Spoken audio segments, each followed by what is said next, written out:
이 영상을 보신 학생분들이 꼭 해주셔야 하는 것이 있습니다. 바로 소재 탐색인데요. 여러분 모두 생활기록부 한 부와 형광펜을 준비해 주세요.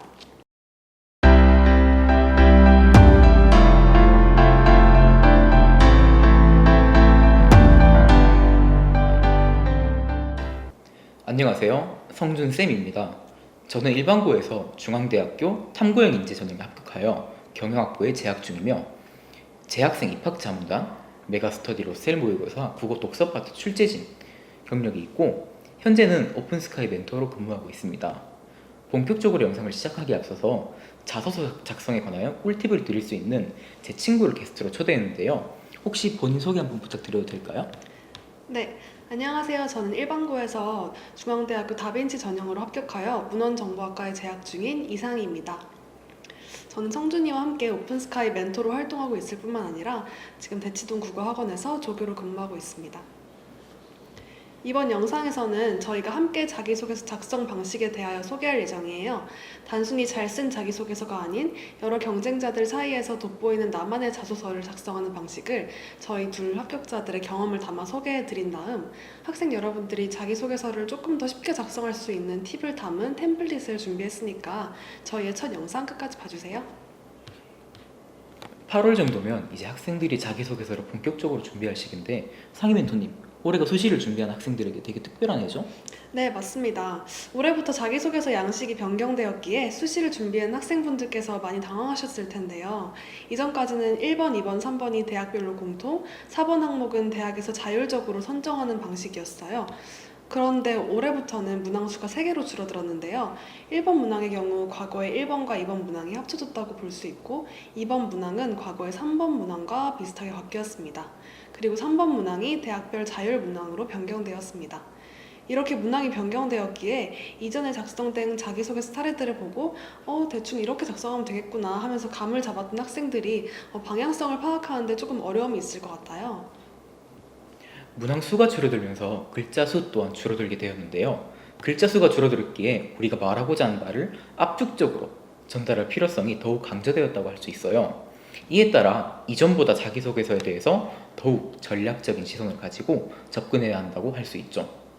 이렇게 완전히 새로운 양식, 방향성에 맞추어서 자기소개서를 작성하는 첫 번째 사례가 올해 수시를 준비한 학생들에게 당황할 수밖에 없다고 생각하는데요. 상희 멘토님, 혹시 학생들이 당황하지 않고 자기소개서를 작성할 수 있는 멘토님만의 꿀팁이 있을까요? 네, 당연하죠. 새로운 양식에 맞춰야 한다 하더라도 자기소개서를 구성하고 있는 기본 논리 구조를 파악한다면 누구나 손쉽게 차별화된 자기소개서를 만들 수 있습니다.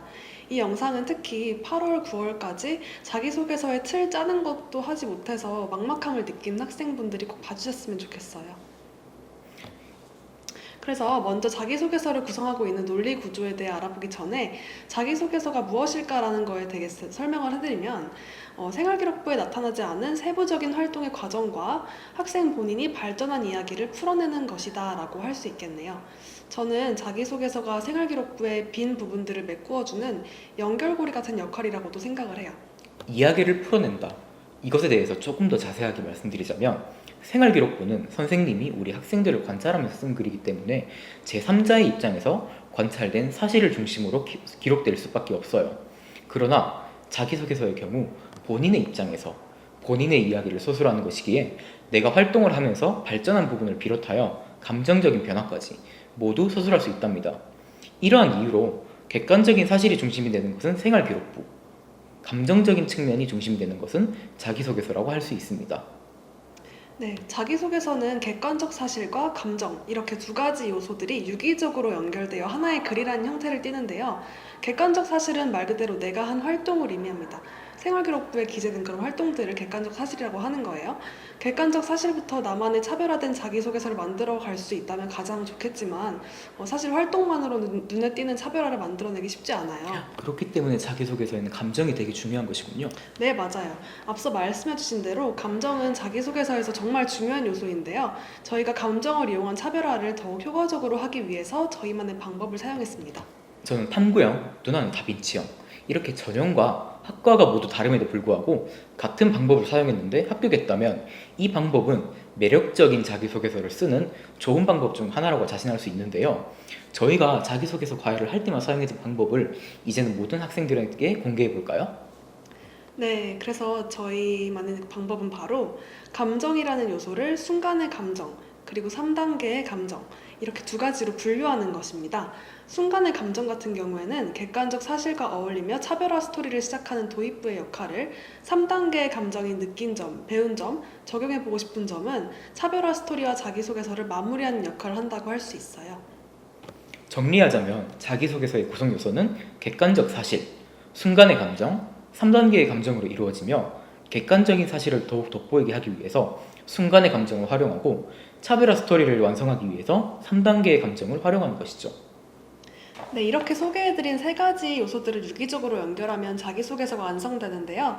세 가지 요소들을 활용하기 전에 이 영상을 보신 학생분들이 꼭 해주셔야 하는 것이 있습니다. 바로 소재 탐색인데요. 여러분 모두 생활기록부 한 부와 형광펜을 준비해주세요. 준비가 되셨다면 이제 생활기록부를 펼쳐서 1페이지부터 차근차근 읽어볼 겁니다. 내 지원 학과와 연관성이 조금이라도 있어 보이거나 진로와 관련이 있거나 나에게 의미가 있었다, 이런 활동들에는 모두 형광펜으로 밑줄을 쳐주세요. 자, 여러분 1번 문항부터 다뤄봅시다. 모든 문항을 작성하기 앞서서 가장 첫 번째로 해야 할 일은 문항에서 집중해야 될 키워드를 파악하는 것이에요. 1번 문항은 재학 기간 중 지원한 분야와 관련하여 어떤 노력을 해야 하는지, 본인에게 의미가 있는 학습 경험과 교내 활동 등을 중심으로 기술해 주시길 바랍니다 입니다. 문항이 개정되기 이전에는 재학 기간 중 학업에 기울인 노력과 학습 경험을 통해 배우고 느낀 점을 쓰는 것이 포인트였다면, 개정된 후에는 진로와 관련해 노력한 것을 교내 활동과 학습 경험을 통해서 쓰라고 하고 있네요. 네, 맞습니다. 아무래도 문항이 바뀐 첫 해이기 때문에 단순히 1번과 2번 그냥 합쳐진 거네 라고 생각하시면 안 되고, 문항이 왜 이렇게 바뀌었을지 그 속내를 파악해 보셔야 합니다. 보통 기존 1번 문항은 학생의 학습에 대한 의지와 전공 적합성을 확인할 수 있었는데요. 그래서 생활기록부 성적 기자란에 나와 있는 성적들만으로는 설명되지 못하는 성적 향상 과정이나 학생의 노력을 친절하게 풀어쓰기에 아주 적합한 문항이었어요. 그런데 1번 문항이 2번 문항과 합쳐지는 과정에서 배우고 느낀 점이 사라졌죠. 대신에 본인에게 의미 있는 이라는 말을 통해 그 말을 대신하고 있어요. 맞아요. 그래서 특히 1번 문항에서 집중해야 될 키워드는 의미 있는입니다. 조금 더 구체적으로 말하자면 본인에게 의미 있는이라고 할 수 있죠. 이렇듯 자기소개서 문항에서부터 일반적인 이야기는 말고 차별화를 할 수 있는 너만의 이야기를 들려줘 라는 것을 알 수 있습니다. 아무리 좋은 활동이더라도 나에게 특별한 가치를 전달해주지 못했다면 해당 자기소개서는 아무런 의미 없는 사실 나열이라고 할 수 있죠. 네, 맞아요. 정말 이 부분이 정말 중요한 부분이라 생각되는데요. 저도 학생들에게 자기소개서 지도를 하다 보니 활동 내용을 중심으로 적는 친구들이 정말 많더라고요. 이런 모습을 보니 학생들이 열심히 활동을 했지만 자기소개서에서 이런 것들을 100% 제대로 풀어내지 못하는 모습이 좀 마음이 아프더라고요. 이러한 시행착오를 겪지 않으려면 학생분들이 어떤 식으로 자기소개서 개요를 구성하고 소재를 탐색해야 할까요? 여러분, 아까 형광펜과 생기부를 준비하라고 했던 것 여기 기억하시나요? 이제 소재를 같이 찾아보도록 할 텐데 1번 문항에서 활용하면 좋은 소재 선정 꿀팁을 알려드릴게요. 첫째는 바로 교내 활동에서 성과를 얻은 활동입니다. 여기서 성과를 얻어낸 활동이랑 다음 두 가지의 조건을 만족해줘야 돼요. 첫 번째, 하루아침에 이루어진 것이 아닌 장기적으로 다루었을 걸. 두 번째, 활동 과정에서 문제의식을 느낀 경험이 있을 걸.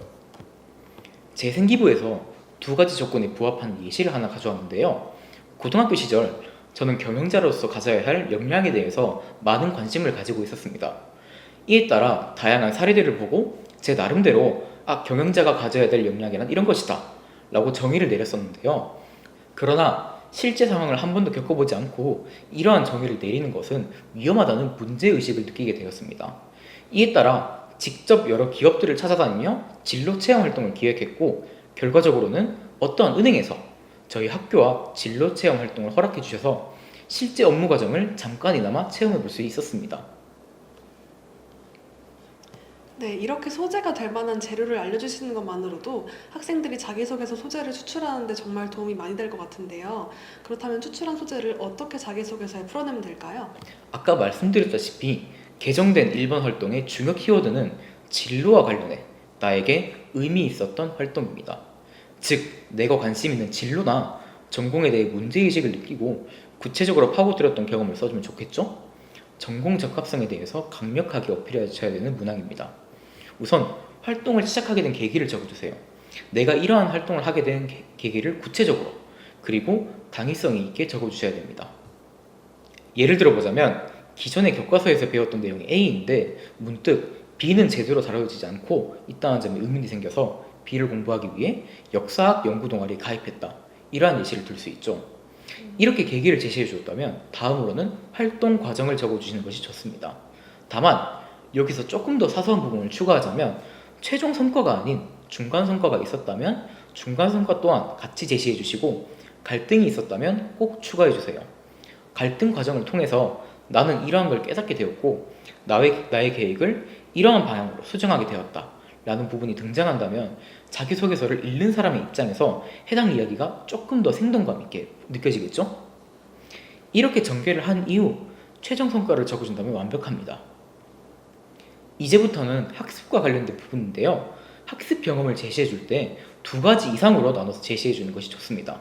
첫 번째로 제시되는 학습 과정은 내가 어떠한 깨달음을 얻기 전, 두 번째로 제시되는 학습 과정은 내가 어떠한 구체적인 부분을 깨달은 후. 이렇게 학습 과정을 두 가지 이상으로 분류하기만 해도 글의 구조가 완성되는데요. 첫 번째 학습 과정을 하게 된 계기, 이거를 차용하면서 느낀 한계점이나 문제점, 해당 문제점을 보완해서 사용한 두 번째 학습 과정, 해당 방식으로 공부를 진행하면서 배운 점이나 성장한 점 등 이렇게 학습 과정을 연결하는 과정을 통해 글의 구조를 완성시킬 수 있답니다. 네, 여기까지가 객관적인 사실을 기반으로 글의 구조를 완성하는 방법이군요. 그렇다면 이제부터 학생들이 차별화를 위해 아까 말했던 감정을 투입해야 되는데 감정은 어떤 식으로 첨가하면 되는 건가요? 감정을 넣는 방식은 생각보다 간단해요. 우리 학생분들 상임 멘토님이 읽어주신 질문에 답변을 한번 해볼까요? 네, 해당 활동을 진행하면서 어떠한 어려움을 느꼈나요? 어려움이 있었다면 어떤 식으로 해결했나요? 해결하는 과정에서 어떠한 깨달음이나 성장이 있었나요? 학생분이 깨달은 부분은 다른 사례에 어떤 식으로 적용할 수 있을까요?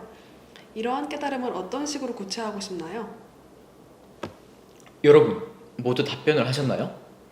자, 그러면 위에서 적은 답변을 순서대로 작성해 봅시다. 여기 다른 학생이 답변을 해준 부분이 있는데요. 우리 같이 살펴볼까요?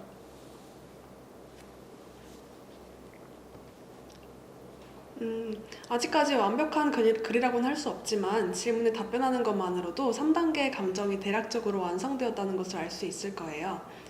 다음으로는 학습에 대한 부분인데요. 이번엔 성준 멘토님께서 질문을 읽어보실래요? 처음 해당 과목을 공부했을 때 어떠한 느낌이었나요? 해당 과목을 공부하면서 어려웠던 부분이나 본인에게 다가왔던 한계는 무엇인가요? 그 한계를 어떤 식으로 극복하였나요? 한계를 극복하였을 때는 어떤 감정과 배움이 있었나요? 해당 방식을 앞으로 어떤 식으로 개발하고 싶나요? 해당 방식이 다른 문제에 어떤 식으로 적용될 수 있을까요? 네, 이번에도 예시를 한번 살펴볼까요?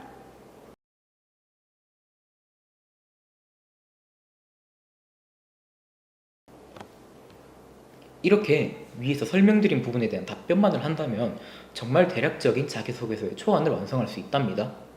네, 이렇게 자기소개서 1번 개요 작성 방법에 대해 알아보았는데 혹시 학생분들이 1번 문항을 작성할 때 이건 무조건 조심해야 한다 이런 부분이 있을까요? 첫 번째로는 주관적인 표현을 사용했다면 뚜렷하게 나타나는 성과를 제시해 주셔야 합니다. 내가 성공적으로 발전할 수 있었다는 주관적인 표현을 조금 더 발전시켜서 과거에는 내가 이랬는데 해당 과정을 통해서 이렇게 변화되었다. 이 과정을 겪으면서 내가 성공적으로 발전할 수 있었다 라는 식의 성과를 적어주셔야 돼요. 두 번째로는 공부 방법을 작성하실 때는 일반적인 공부 방식은 작성하지 않는 것을 추천합니다. 성준 씨가 생각하셨을 때 혹시 일반적인 공부 방식의 예시는 어떤 게 있을까요? 예를 들어보자면 이동 시간을 활용해서 영어 단어를 암기했다. 쉬는 시간을 활용해서 예습 복습을 했다. 와 같은 공부 방식이 약간 대표적인 일반적인 공부 방식이라고 할 수 있어요. 나만의 의미 있는 경험인데 누구나 생각할 수 있는 너무 일반적인 공부 방식은 차별화가 떨어진다는 말씀이시죠? 네, 맞습니다. 제 말을 요약하자면 과정을 단계적으로 최대한 자세하게 그리고 나만의 차별화 요소를 포함시켜서 1번을 작성해야 한다고 라고 할 수 있죠. 네, 그럼 이제부터는 2번 문항을 작성하는 방식을 알아볼까요? 네, 이제 2번 문항에 대해 알아볼 건데요. 2번 문항은 고등학교 재학 기간 중 타인과 공동체를 위해 노력한 경험과 이를 통해 배운 점을 기술해 주시기 바랍니다. 라는 문항입니다. 띄어쓰기 포함 800자 이내라고 하고 있어요. 2번 문항의 키워드는 비교적 쉽게 파악할 수 있을 거예요. 바로 타인과 공동체입니다. 2번 문항의 경우에는 학생이 가지고 있는 인간적인 면모, 태도, 인성을 파악하고자 하는 부분이에요. 따라서 2번 문항은 이렇게 어떻게 하면 조금 더 좋은 점수를 받을까? 이러한 자세보다는 그냥 나라는 사람 그 자체를 줄거리 형태로 소개한다고 생각하시면 좋다고 생각해요. 물론 차별화 포인트는 반드시 있어야 합니다. 네, 이번 문항에서 학생들이 보통 배려, 나눔, 협력, 갈등 이렇게 크게 네 가지 소재를 많이 활용하는데요. 성준 씨는 어떤 식으로 소재 활용을 하셨나요? 저는 갈등을 중심 소재로 하면서 다른 세 가지의 소재를 활용하는 방식을 사용했습니다.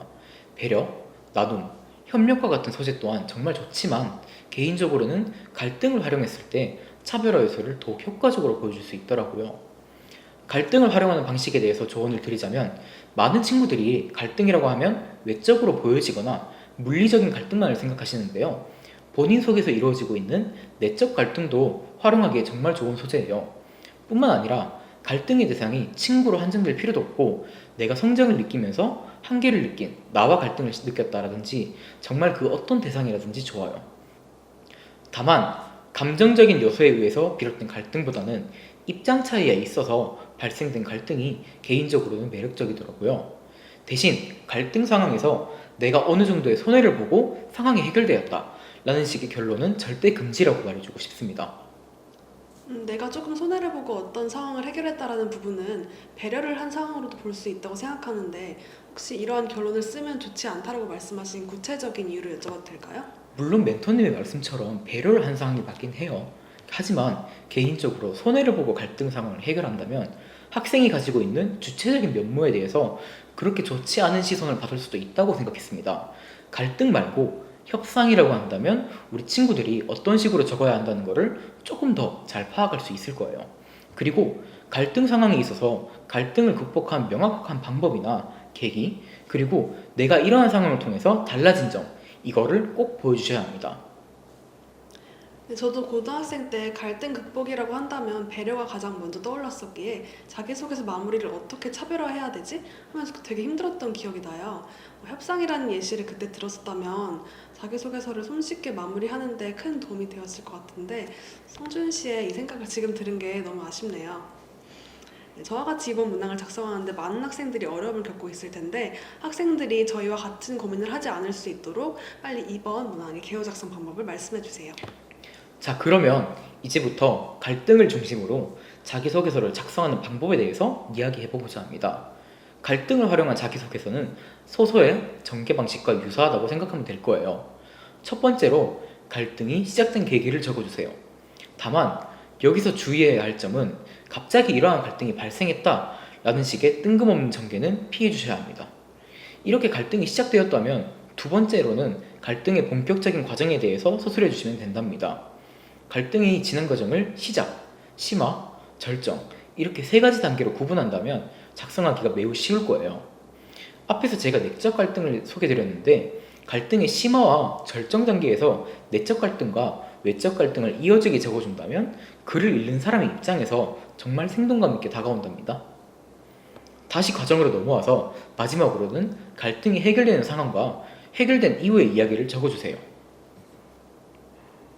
네, 이렇게 상황을 나열했으면 이제 감정을 넣는 단계이죠. 이번 문항 경우에는 어떤 질문을 통해서 감정을 넣는 것이 좋을까요? 이번 문항의 경우에는 저희가 7가지 질문을 준비했는데요. 상임 멘토님, 이번에도 부탁드려도 될까요? 네. 갈등이나 다른 요소들이 발생했을 때 나의 초기 감정은 어땠나요? 그 감정을 왜 느꼈나요? 시간이 지남에 따라 감정은 어떤 식으로 변화되었나요? 감정이 변화가 행동의 변화로 이어졌나요? 이어졌다면 어떤 식으로 변화가 되었나요? 결과적으로 나는 어떠한 내면적 성장을 이룰 수 있었나요? 내가 성장한 부분을 어떤 식으로 활용하고 싶나요? 이번 활동을 통해 어떤 부분을 더 개발하고 싶나요? 여러분, 모두 답변을 하셨나요? 이렇게 답변을 하신 내용을 그대로 적어준다면 자기소개서의 초안이 완성된답니다. 네, 이렇게 이번 문항 개요 작성법도 마무리되었는데요. 아무래도 감정적인 측면을 가장 많이 다루게 되는 문항이다 보니 학생들이 주의해야 할 부분이 상당할 것으로 예상되는데요. 혹시 멘토님, 학생분들께 주의해야 할 점 몇 가지 말씀 부탁드려도 될까요? 상임 멘토님께서 말씀해주신 대로 이번의 경우에는 인성적인 측면을 묻는 문항이기에 그 어떤 문항보다 내가 느낀 감정이 정말 중요하답니다. 그리고 감정이 중심적으로 다뤄지는 만큼 본인의 관점에서 이 정도면 이해할 거야 라는 생각보다는 남들이 나의 감정선을 그대로 모두 이해할 수 있도록 상세하게 적어주세요. 상세하게 적으라는 말이 비유를 많이 하고 문장을 구체적으로 적으라는 게 아니라 논리를 구체적으로 제시해 주셔야 된다는 말이에요. 그리고 이번 문항 같은 경우에는 억지로 전공 적합성을 보여주지 않아도 괜찮습니다. 물론 보여준다면 완벽하겠죠. 그러나 억지로 인재상에 끼워 맞추기 위해서 노력을 하다 보면 문장 전체가 이상해지는 경우가 정말 많아요. 그러니까 이번 문항의 경우에는 전략적으로 작성한다 이러한 태도보다는 나라는 사람은 이런 사람이에요 라는 걸 보여주는 줄거리라고 생각해 주시면 됩니다. 네, 저도 한 가지만 당부드리자면 이번 문항은 특이하게도 객관적인 사실로 차별화를 하는 건 매우 쉽지만 결론의 경우에는 사실 하나의 방향성으로 가는 경우가 대부분이에요. 그렇잖아요. 이번 문항 같은 경우에는 맞아요. 내 인성이 좋다, 내가 이런 사람이다. 어쨌든 모든 학생들이 다 비슷한 말 할 거란 말이죠. 배려나 갈등을 경험하는 상황은 정말 다양하지만 결론이 너무 뻔하게 지어진다면 매력적인 자기소개서가 되기는 어렵다고 생각합니다. 그래서 너무 뻔한 자기소개서가 되지 않게 차별화에 정말 신경을 많이 써야 합니다. 여러분, 여기까지가 저희가 이번 영상에서 준비한 내용입니다. 네, 저희가 준비한 첫 영상 유익하셨나요? 저희는 이번 영상을 포함해서 총 3개의 영상을 준비하고 있는데요. 다음에 업로드될 영상에서는 저와 성준 씨의 자기소개서를 같이 보면서 개요 작성부터 자기소개서 완성까지의 모든 과정을 공개하고자 합니다. 그리고 저희는 자기소개서 수업도 진행하고 있는데요. 저희와 함께 자기소개서를 성공적으로 작성하고 싶다면 고정 댓글에 있는 링크를 클릭해 주시거나 인터넷에 오픈스카이를 검색하신 다음 성준 멘토님, 상희 멘토님과 자기소개서 수업을 받고 싶다고 전화를 주시면 됩니다. 네, 저희는 여러분들이 합격을 하는 그날까지 모든 학생분들을 응원하고 있도록 하겠습니다. 그럼 여기까지 오픈스카이 멘토 이상희 오픈스카이 멘토 박성준이었습니다. 여러분, 다음 영상에서 만나요.